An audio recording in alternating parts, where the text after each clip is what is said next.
An insider has revealed a shocking Islanders trade report. This is insane as the Rasmus Andersson trade sweepstakes are intensifying. It seems like the Islanders are in the middle of it, and I have to be straightforward.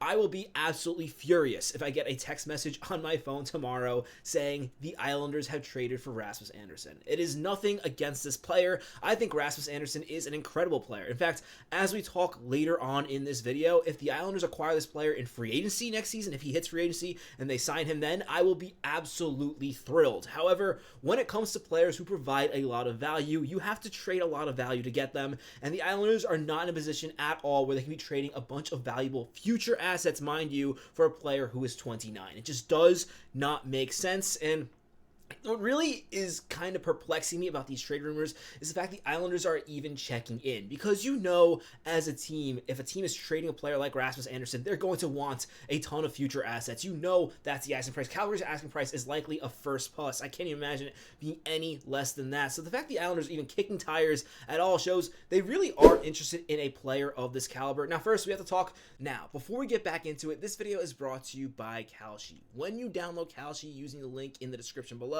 be sure to enter code DIGESTNHL to get $20 when you trade your first 100. Kalshi is the largest prediction market in the United States. On their platform, you can trade yes/no on real-life events, sports, elections, and pretty much anything. Whether you're in New York, California, Texas, or anywhere across the country, Kalshi is live in all 50 states. For sports fans, trade on game outcomes, player performances, or even playoff chances, all on a regulated market where you can cash out at any time. For example, if you believe the Colorado Avalanche are going to win the Stanley Cup, you can trade on it with Kalshi. Now, personally, as an Islander fan, having the Colorado pick, I don't want the Colorado Avalanche to win the Stanley Cup, but I can trade no on them winning with Kalshi. In addition, if you believe the Islanders are going to win the Stanley Cup, you can trade on that with Kalshi as well. Now, the chances of the Islanders winning the Stanley Cup are not great this season, but what is a really good chance is them making the playoffs, and Kalshi currently has them at 55%. So if you think the chance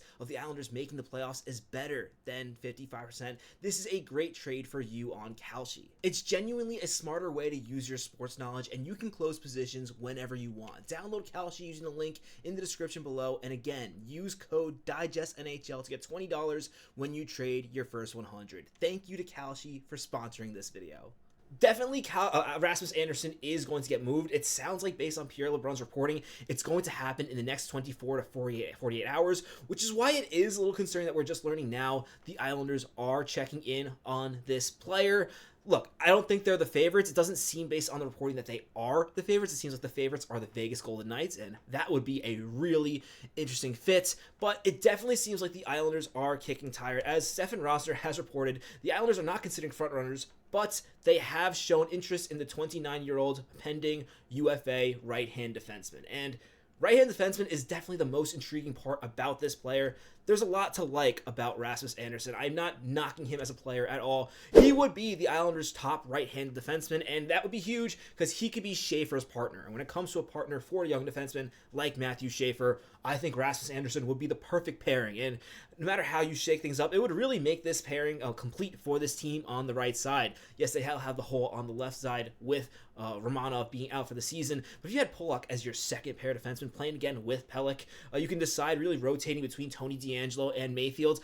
A questionable position for the Islanders becomes a strength instantly when you trade for a player like Rasmus Andersson. The issue is, this is a player who is on the older side. If we were talking about free agency, I would not be too uncomfortable overpaying this player, but even then, there would be some risk. But trading young assets for a player like Rasmus Andersson, I don't think it makes any sense. Let me know what you think about him in the comments. For those of you who don't know, he is an offense-first defenseman. I think his defense gets underrated. It's definitely a less consistent part of his game, but some people will tell you this is an all-offense defenseman. That is not the case. He plays really strong defense, and that really means something when you're on the Calgary Flames, a team that really struggles for scoring. And speaking of struggling for scoring, the fact that he has 29 points on the Flames is very impressive. This is a defenseman who can score goals. He's very good on the power play. You can run a power play with both him and Schaefer. Normally, teams don't like to run power plays with two defensemen. With the way the Islanders' power play has looked, they should pretty much try anything. at this point, and he could be a really interesting shot option on that power play. Again, 10 goals. He's a player who can shoot the puck. In the past, last season, he had a bit of a down year at 31 points, so he brings a lot of value. His career high is 50 points in a season. Now, he didn't have a lot of goals in that season, but the point is, this is a very good player. He's a defenseman, not always consistent on the defensive side of the game, but I think he's gotten better with that over time. If the Islanders in the offseason want to offer him an $8.5 million contract for 6 years or something like that, maybe that's too long. I would not be opposed to that. In fact, while it might be a contract they regret in the future, considering what the cap is going up, at first, I would definitely celebrate that contract. However, the Islanders cannot acquire a player like this. It's going to cost an absolute fortune.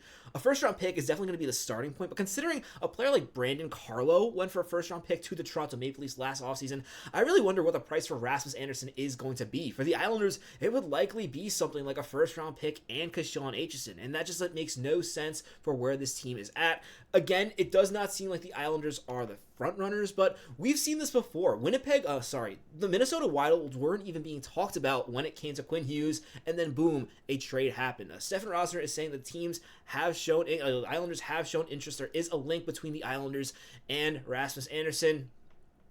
I really don't love that idea. Now, there are opportunities that can come from this. Again, if a team trades for Rasmus Andersson, there's a good chance there'll be some defensive parts moving around. And maybe the Islanders can swoop in and get one of those for like a second or third round pick of a team. Say, for example, if the Islanders were to trade for Rasmus Andersson, all of a sudden, one of Mayfield or D'Angelo would become available. Perhaps there's a situation where the team that does acquire him has a defenseman that they need to move for cap space, something like that. Then the Islanders should absolutely be all in on that. And who knows, maybe that's part of what is going on here. Rasmus Andersson does have a significant cap hit, and teams that are interested in him, like the Vegas Golden Knights, are pretty tight in terms of the salary cap. Maybe there's something like that going on. In that case, I am absolutely all for that. The Islanders upgrade their defense without paying too much.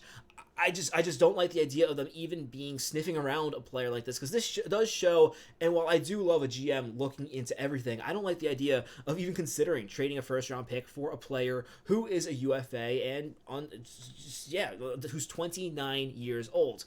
Of course, you do want your GM to be involved in everything, but I just don't like the way that smells. Really, even if he did sign it, and Stefan Rosner does emphasize if the Islanders were to make this trade, they would need an extension when they made it. It would be a sign and trade type deal.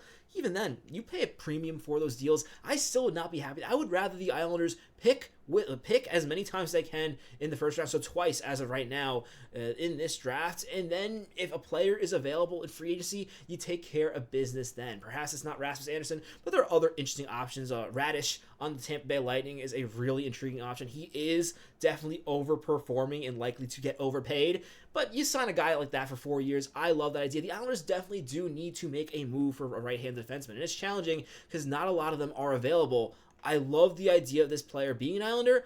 Don't love the idea of the price. So for that, I'll be miserable, really, if we find out in the next 24 hours that Rasmus Andersson is a New York Islander. And I will be consistent with that if this does happen. I don't think it will, but who knows. Now, we do have some more positive news to talk about. Bo Horvat is skating. Some people are concerned because he's not traveling with a team. That means he won't be playing for the rest of this road trip, which is 4 more games.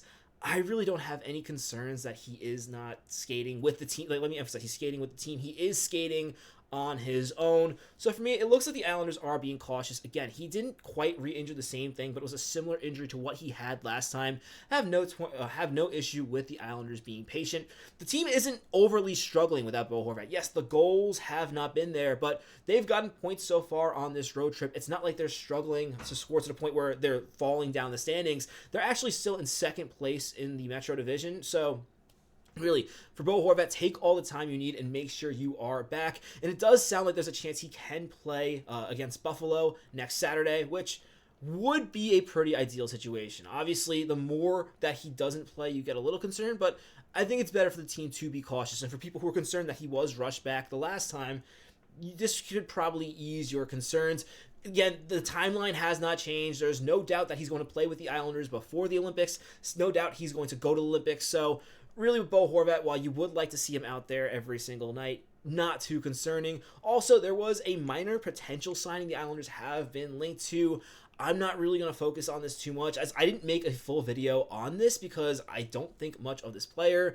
Stefan Rosner first reported that the Islanders and Pierre Dubé, who had terminated contract in the KHL, is coming over and joining the organization. I don't believe at this point in time anything has officially been signed, and I don't think this means he's going to play for the NHL. It's a player who actually has played 3 NHL games for the Washington Capitals. He played 2 seasons for the Hershey Bears. It does seem like this is going to be a minor league deal, and then from there, the Islanders can reevaluate. I don't really have interest in this player. He does have a right-handed shot. He is a right wing, but he's only 5'9", and really, in his stints in the NHL, has not shown much. In the KHL, really, he's not really solidified himself as a player that's really worth focusing on too much. Maybe he plays a game or two if there are injuries, but the issue with a player like this is because of the size. You know, I never like to judge a player just based on size, because really he's looking at a fourth line position. His size does not put him in a great stance. Some people were saying, oh, this means the end of Siplikov. Don't know what's going to happen with Siplikov. I can definitely see the Islanders trading him. I don't think this signing is related. I think this is a player just trying to get one last shot at the league, and he has a good relationship with Patrick Waugh, who probably talked about how much he likes the Bridgeport system. But that's going to do it for this episode of Islanders Digest. Let me know what you think about all these updates. What do you think about Rasmus Andersson, Bo Horvat, and of course this signing? Do you think it could be more that I'm saying? Do you think I'm not giving enough hype to it? I'd love to know your thoughts. Thanks for watching this episode of Islanders Digest. Let's go Islanders.